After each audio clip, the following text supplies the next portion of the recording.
Sa mga naghahanap ng mapapasyalan ngayong weekend, pwedeng matuto ng kasaysayan, kasabay ng pag-enjoy ng ilang pagkaing Pinoy sa Intramuros at Rizal Park. Nakatutok live si Sandra Aguinaldo. Sandra!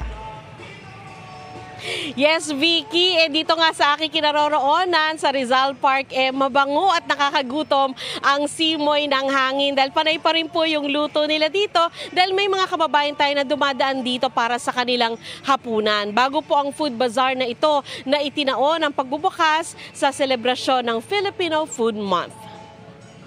Kare-kare, Kwek-kwek, Pakbet, adobo. Ilan lang yan sa mga pagkaing Pinoy na pwede ngayon tikman sa mga makasaysayang Intramuros. Pinoy Food Month kasi ang Abril, kaya may pa-food bazaar ang Tourism Department. Bentang-benta naman ito sa German na si Martin Henry. So I tried the bloody pork menudo and adobo, yes.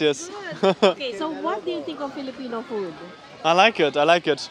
Adventurous pala sa pagkain itong si Henry. Kaya, here, you should try this, sir. Chicken feet adobo.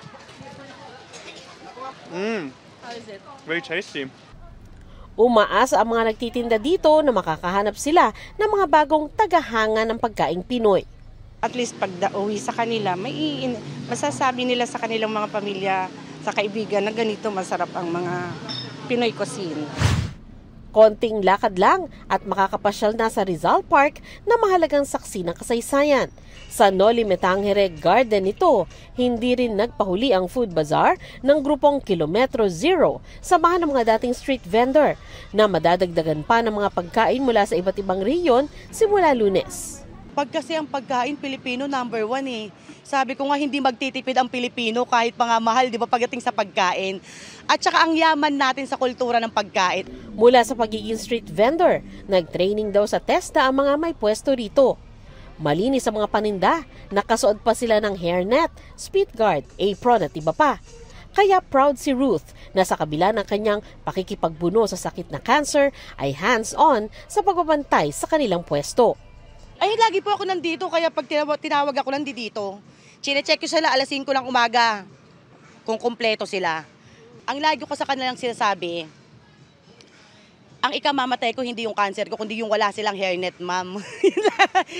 Sa Rizal Park at Intramuros, natuto ka na ng kasaysayan, nabusog pa ang iyong tiyan at may nakilala ka pang kahanga-hangang mga kababayan. Vicky, dito sa Rizal Park, ayon sa Department of Tourism, bukas sila mula Biyernes hanggang Linggo. Mula po yan sa 7 a.m. hanggang 10 p.m. Pero maaari para madagdagan yung mga araw na yan, ha? At sa Intramuros naman po, nakabukas sila araw-araw mula 7 a.m. hanggang 5 p.m. Vicky? Maraming salamat sa iyo, Sandra Aguinaldo.